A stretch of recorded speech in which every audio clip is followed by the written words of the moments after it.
Ton club de cœur avec Sadio, c'est Toulouse. Ouais. Comment et pourquoi avoir choisi autre chose, quoi?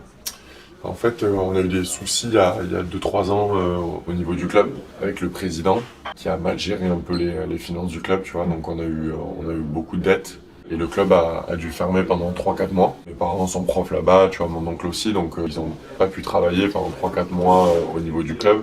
Donc la Ligue avait aidé un petit peu le Stade Toulousain pour qu'il puisse donner des cours au niveau du centre de Ligue. Finalement, après, ça a réouvert.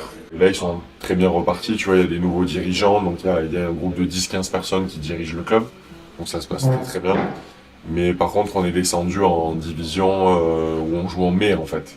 Et le problème, c'est qu'en mai, nous, il y a les Master 1000, il y a Rome, Madrid et tout. Et donc c'est quasiment impossible de jouer à ce moment-là. Et nous, on voulait absolument ressentir cette ambiance qu'on adore, tu vois, avec Sadio. On adore en novembre être avec les copains, jouer des matchs aussi, toujours continuer dans la compétition. Et donc, c'était un peu le but, quoi. Donc, on a discuté avec Arnaud sur un tournoi. Je crois que c'était à New York. Et voilà, et petit à petit, ça s'est fait. Et nous, on lui a dit qu'on était très intéressés de jouer le maximum de matchs, tu vois, même les 5. Et voilà, et lui, il a dit qu'il fallait gérer parce qu'il y avait pas mal de nouveaux et tout. Donc, qu'on pouvait pas forcément jouer les 5, etc. Et là, il y a eu encore plus des aléas avec les blessures de certains joueurs. Donc moi, du coup, j'ai pas pu participer, mais c'est sûr que mon club, je suis né au Stade Toulousain, tu vois. Mes parents y bossent, toute ma famille y est, donc c'est sûr que c'est mon club de cœur à la base, quoi. Et tu pouvais pas jouer de la campagne, du coup, c'est ça? Si je pouvais jouer, Ouais. mais en fait, le problème, c'est que vu qu'il y a eu des blessés, et qu'il y a une règle en première division française, tu vois, c'est que tu peux pas avoir plus de deux nouveaux dans l'équipe. Et du coup, vu qu'Arthur il est nouveau, Ouais. et que Sadio est nouveau, et Oui. que moi je suis nouveau, bah, du coup on peut pas jouer tous les trois, tu vois. Ouais. Donc vu que moi j'ai un petit peu mal au poignet, et que Sadio il est enfant, et que Arthur bah, il est nécessaire pour jouer les simples, tu vois. Ouais. On a décidé que Sadio jouerait les matchs. T'es un enfant du club de là-bas, t'as commencé à quel âge? Tes parents, ta famille entraînent là-bas? Tu peux nous faire un petit résumé de l'époque? La belle époque? Les Bah, débuts? écoute, moi je pense que mes parents ça doit faire 40-45 ans qu'ils y sont, quoi. Et moi je suis né là-bas, quoi. Quand ma maman m'a amené au club, je jouais toute la journée contre le mur, tu vois. Je passais mes journées au club, tu sais, c'était cette époque où il y avait encore la vie de club, donc du coup c'était ma maison, quoi. J'étais vraiment le petit du club et tout, donc genre ça a été un peu dur, tu vois, quand il s'est passé des soucis, il y a eu des soucis, j'ai cru que mes parents peut-être ils pourraient plus travailler, on savait pas si ça allait réouvrir et tout, donc c'était quand même difficile. Et je pense que pour eux encore plus, parce que maintenant j'ai la vie sur le circuit, mais eux ils étaient à plein temps, tu vois, au club, donc c'est vraiment leur travail, donc c'est sûr que ça a été un moment difficile à gérer pour nous. Comme j'ai dit au président, parce que le président m'a appelé du Stade Toulousain, parce que c'était un peu difficile pour eux de me voir partir aussi, donc moi, je leur ai dit que voilà, j'avais toujours le cœur qui était au Stade Toulousain aussi, malgré le fait que je joue en équipe à TC Boulogne sur mer. Bah, écoute, déjà, je m'attendais pas à ça, tu vois. Genre, je suis surpris dans le bon sens. Je trouve qu'on a une équipe, une cohésion qui est quand même dingue. Je trouve qu'on s'entend hyper bien tous. Je connaissais pas très bien Arnaud et Franck, plus l'autre partie du staff. Et c'est vrai que je kiffe, quoi. Vraiment, j'adore. Et même si c'est vrai que j'ai pas la chance de pouvoir jouer, j'essaye au maximum d'apporter un peu mes connaissances tennistiques, un peu ma maturité aussi du circuit pour les jeunes qui jouent super bien, tu vois, qui sont titulaires. Donc je trouve que j'arrive à trouver en fait, malgré la déception de ne pas pouvoir jouer, j'arrive à trouver mon utilité en fait dans le groupe. Et je pense que certains l'ont ressenti, ils me l'ont dit aussi, tu vois, donc je suis content de ça, tu vois, et j'essaie d'apporter autre chose que j'ai l'habitude d'apporter, qui est normalement mes compétences tennistiques, et là j'essaie d'avoir un rôle plutôt entraîneur, grand frère, tu vois, et c'est un rôle au final que j'adore, tu vois. Donc c'est hyper sympa de découvrir ça. Pendant quasiment 10 ans, j'ai pas gagné d'argent avec le tennis, je perdais même de l'argent. Et surtout, ce qui est important pour moi, c'est de trouver du bonheur dans ce que je faisais, tu vois. Je me disais, j'ai pas envie de faire un métier où je suis pas heureux tous les jours, etc. Et c'est vrai que pendant le Covid, j'ai eu cette prise de décision où je me suis dit, je pense que t'es pas assez heureux par rapport, enfin, on n'a qu'une vie, quoi, tu vois. T'es pas assez heureux dans ce que tu fais. Tu dois changer quelque chose, tu vois. Et c'est vrai que j'avais ces deux options, c'était soit de faire complètement autre chose, donc sortir du monde du tennis, qui a été toute ma vie, soit je me suis toujours dit j'aime bien un peu les sports d'équipe mais pas là où il y a trop de joueurs, donc deux joueurs je trouve ça pas mal. Et j'ai appelé Sadio qui était mon pote, tu vois, et je lui ai dit qu'est-ce que t'en penses, quoi. Je lui ai dit est-ce que ça te dirait de jouer à plein temps avec moi, tu vois, Au début, tu peux continuer le simple, même moi aussi, j'avais encore un bon classement. Et c'est vrai que ça l'a tenté, tu vois, même si lui, pour le coup, adorait sa carrière de simple, tu vois, il adorait jouer pour lui, etc. Ça a été difficile au début parce qu'on a commencé pendant la période de Covid. Je crois qu'on a fait la première année, on a fait quand même 43 tournois sur 44 semaines, tu vois. Donc on a vraiment joué toutes les semaines sans rentrer à la maison quasiment. Et c'est vrai qu'on avait gagné 7 challengers, il me semble. Et on avait quand même du mal à monter top 100, tu vois, parce que en fait, à cette époque-là, les joueurs de l'ATP gardaient leurs points de l'année d'avant. C'était une règle pendant le Covid. Et du coup, on trouvait ça quand même très très dur, quoi. Et c'est vrai que petit à petit, on a été patient et au bout de 2-3 ans, on a commencé à faire les grands chelems. Maintenant, voilà, on a fini au Masters remplaçant. On commence à très bien gagner notre vie, tu vois. C'est vrai que les matchs par équipe, c'est un bonus, quoi. C'est pas ce qui nous finance à l'année. C'est une satisfaction, tu vois, de se dire que il y a encore 2-3 ans, on gagnait pas notre vie, et que maintenant on gagne très bien notre vie, tu vois, à quel point ça peut...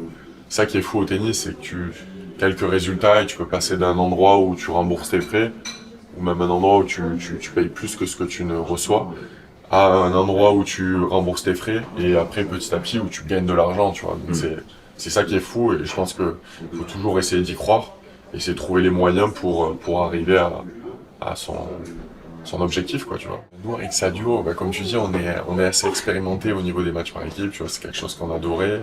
On a toujours bien joué un match par équipe, on a toujours compris comment ça fonctionnait. Et c'est vrai, quand on est arrivé là, on sentait que certaines personnes, tu vois, ne savaient pas exactement comment ça se passerait, tu vois, même les joueurs. Et nous, on est arrivé, c'est vrai, avec de la prudence, en disant, écoutez, peu importe le classement, peu importe qui vous allez jouer, les matchs par équipe, c'est différent, tu vois, c'est des formats courts. Il peut tout se passer, tu vois. Un mec 600 mondial, il peut taper un mec top 100. Hein. En fonction des conditions de jeu, toutes les conditions de jeu sont différentes. Chaque semaine, c'est différent. Les ambiances sont un peu hostiles. Malheureusement, l'arbitrage aussi est un peu plus amateur que sur le circuit. Donc, il peut y avoir des erreurs. Donc ça, c'est sûr qu'il faut être prêt à ça, tu vois. Et nous, on avait très peur au début avec Sadio. C'est vrai que Sadio, avant de partir à Annecy, on avait déjà gagné une rencontre. Il m'a dit... Attention, je veux dire, on est quand même un peu plus fort qu'eux, tu vois, ça va bien se passer, mais c'est vrai que c'est pas évident. Lui m'a dit, attention, je sens le traquenard, tu vois. Et on n'y était pas à cette rencontre. On aurait aimé dire, putain, soyez prêts les gars, ça va être dur. C'est des mecs de match par équipe, on les connaît. C'est des mecs qui se transcendent en match par équipe, tu vois, qui jouent bien mieux que leur niveau. C'est des conditions très particulières, il fait froid, ça va vite. Et au final, on a vu que c'est ce qui s'est passé, tu vois, on a perdu 4-2. Et je trouve qu'on a super bien réagi la rencontre d'après où on a pu gagner 5-1, donc ça nous fait 2 victoires, 1 défaite. On s'est rendu compte en fait, et je pense que les jeunes joueurs aussi se sont rendus compte que on peut tout se passer, qu'il faut se bagarrer, tu vois, peu importe qui tu joues, il faut pas penser au classement ou quoi que ce soit, il faut penser à ramener un point. Et ça, je trouve que la mentalité a bien évolué au cours des matchs, et je trouve que là maintenant on est prêt. Aujourd'hui, on a une grosse rencontre contre Boulogne-Billancourt, et je pense qu'aujourd'hui ils sont prêts, tu vois, à se bagarrer vraiment. Et à mettre de côté un peu ce côté classement, ce côté niveau, toutes ces questions qui se posaient, tu vois, et vraiment à jouer au tennis, tu vois, et ramener le point. Donc j'ai vu une évolution en fait au cours des matchs, et je trouve que là on est prêt, quoi. On est prêt à gagner les 2 dernières rencontres, à se donner une chance d'aller en finale.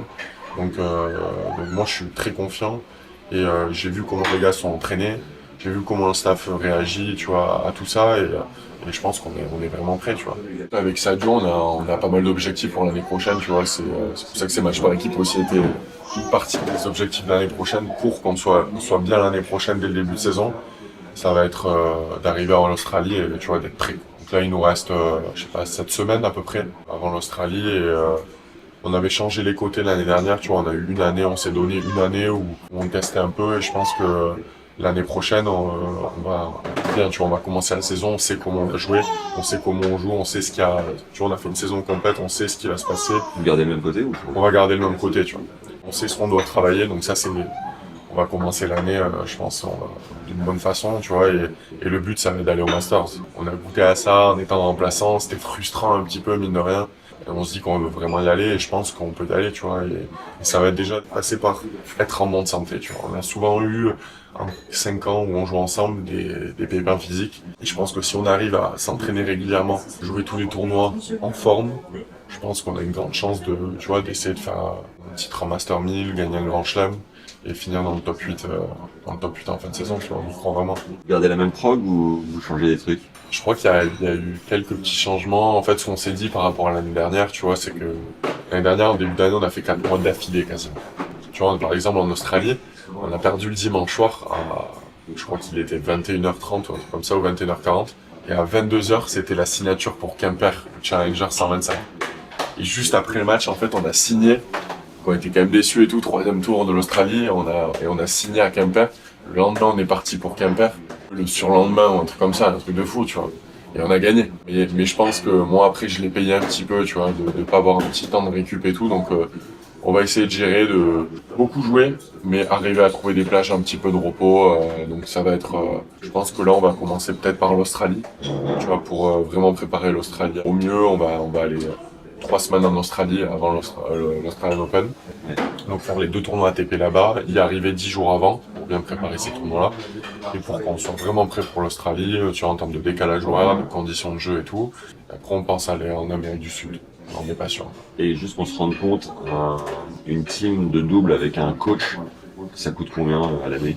Bonne question. Je pense qu'une team avec un coach, ça peut te revenir à, je dirais, entre 80 et 100 000 par personne. 100 000, je dirais.